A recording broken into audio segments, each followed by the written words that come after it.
Today, I was talking with a gentleman, and he said something to me it didn't really compute in the beginning. He said, well, when I was running marathons, I thought, man, this guy does not look like he's ever run a marathon. Because he was probably, I would say, 70 pounds overweight.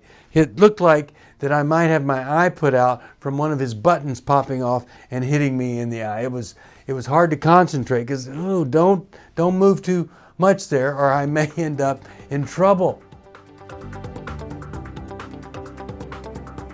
From New Life Ministries, this is Going Deeper with Stephen Arterburn. I'm Stephen Arterburn. And Going Deeper is all about taking the tough issues, the hard issues of life, looking a little bit deeper inside so that we can gain some insight into our lives. Hi, Steve Arterburn here. Thanks for joining me for Going Deeper. Just finished this little letter O. Now I want to tell you something. There were two words that I didn't like when I was growing up. One was obey, but that's not what we're talking about here. But I didn't like to obey. I hated that word. But the other one was obese. So I want to talk to you about obesity as we're going through the alphabet here. Go to O and it just came up. Obesity. I just got back from my, count 'em, 50th class reunion. And it was so great to be with all these people. And one of the things that I observed after 50 years, I hadn't seen anybody, well, there were a couple, but most I hadn't seen in probably 45 years because I went to the 5th year reunion. But nobody really changes. Dave Stoop used to say that to me. People change, but they don't really change. And it was fascinating to see how much alike everybody still was. One thing that was different, though, was the average weight of everybody there. I have to believe the average weight gain after 50 years must have been around 10, 15, maybe 20 pounds. What a sad thing, because man, we need everything we can get going for us during this day of massive dementia and Alzheimer's and all of that. And there's nothing worse than a bunch of clogged arteries from obese living. And when I talk about obese living, I mean everything in excess.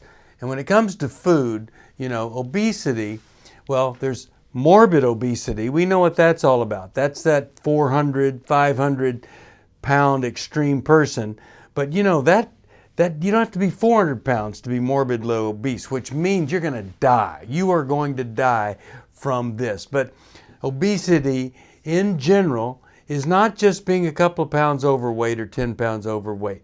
It means you have a problem with weight. Now, why? Well, I think there are a lot of different reasons that we can end up here. Number one, stupidity can be one. I gained so much weight when I was younger because I would sit in front of the television set we had cans of potato chips. I might eat a fourth of a can of potato chips sitting in front of the television set. I had no idea that that's what made you fat. I did not know that. Okay, so I know a lot of people never learn that high fructose corn syrup stuff makes you fat. That when you eat anything that's white, like potatoes, flour, icing on a cake, it just turns to the white sugar that they're in the body. So why? We can be unaware, but we also can be medicating something that's very hurtful and very deep, and we use food to do it. It's what I did it all the time. There's another reason, is that we can have kind of a normal diet, but we never exercise. We never get the body moving. The metabolism stays very low, and so just through inactivity, maybe we're not taking in a ton of calories, but we're not burning them either. So we have to look at everything as to the why.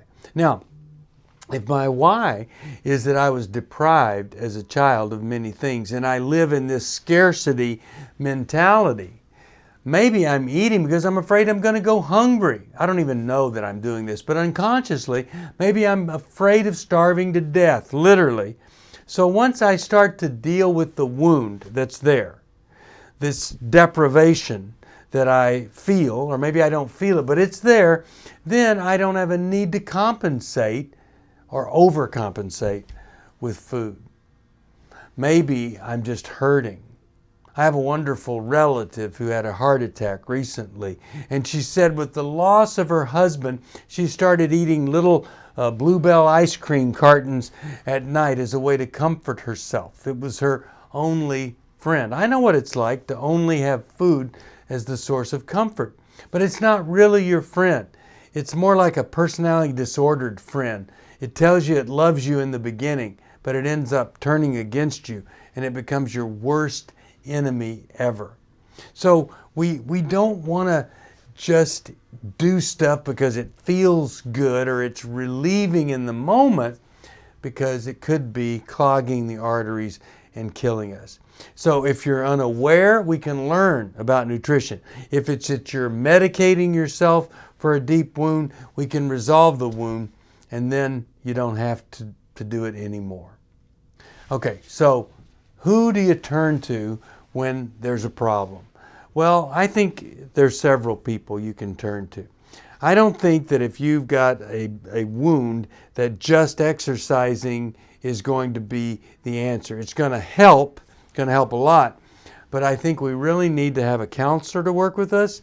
I think it'd be great if we got into some kind of regular exercise program, join that gym, do something on a regular basis, at least 4 days a week, that you're moving your body and you're getting your heart rate up, getting metabolism up.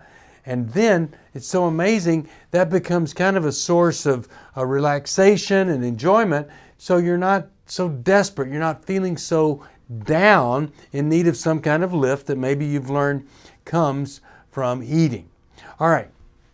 Now, there's a phrase that I hate to hear, and it just never, ever is in the beginning of something that's good.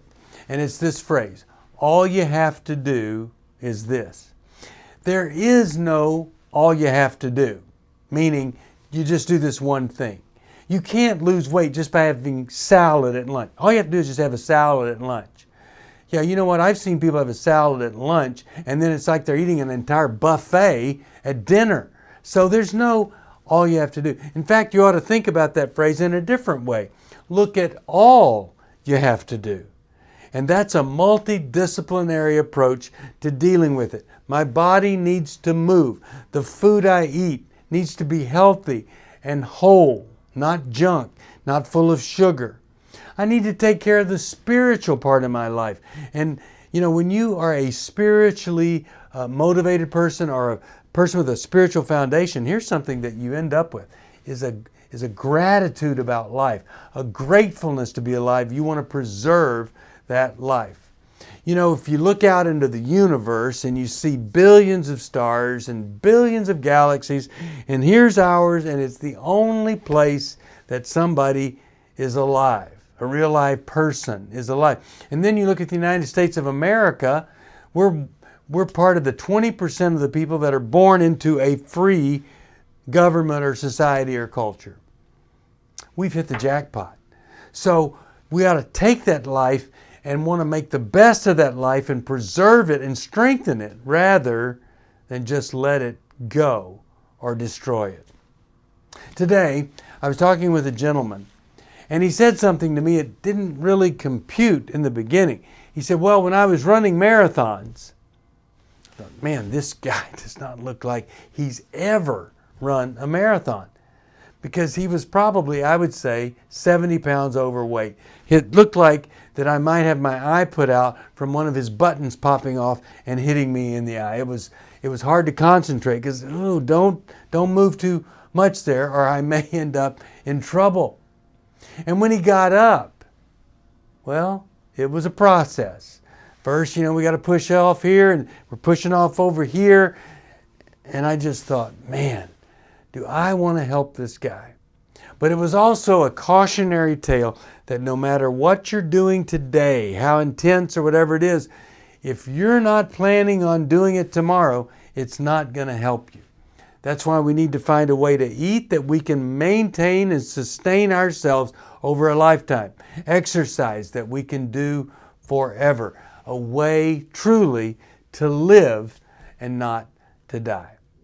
I did a program called Lose It for Life. There's a book. You could get it at 1-800-NEW-LIFE. Also, you could make a comment about this right here and let us know what you're thinking. Or you could call us at 1-800-NEW-LIFE, whatever you need to do.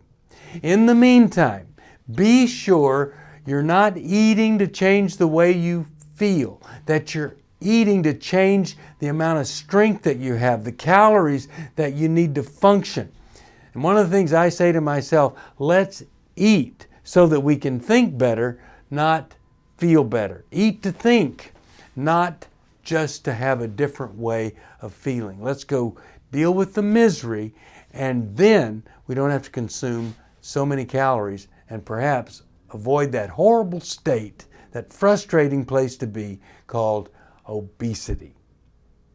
See you next time right here on Going Deeper. We're going to talk about P for pornography.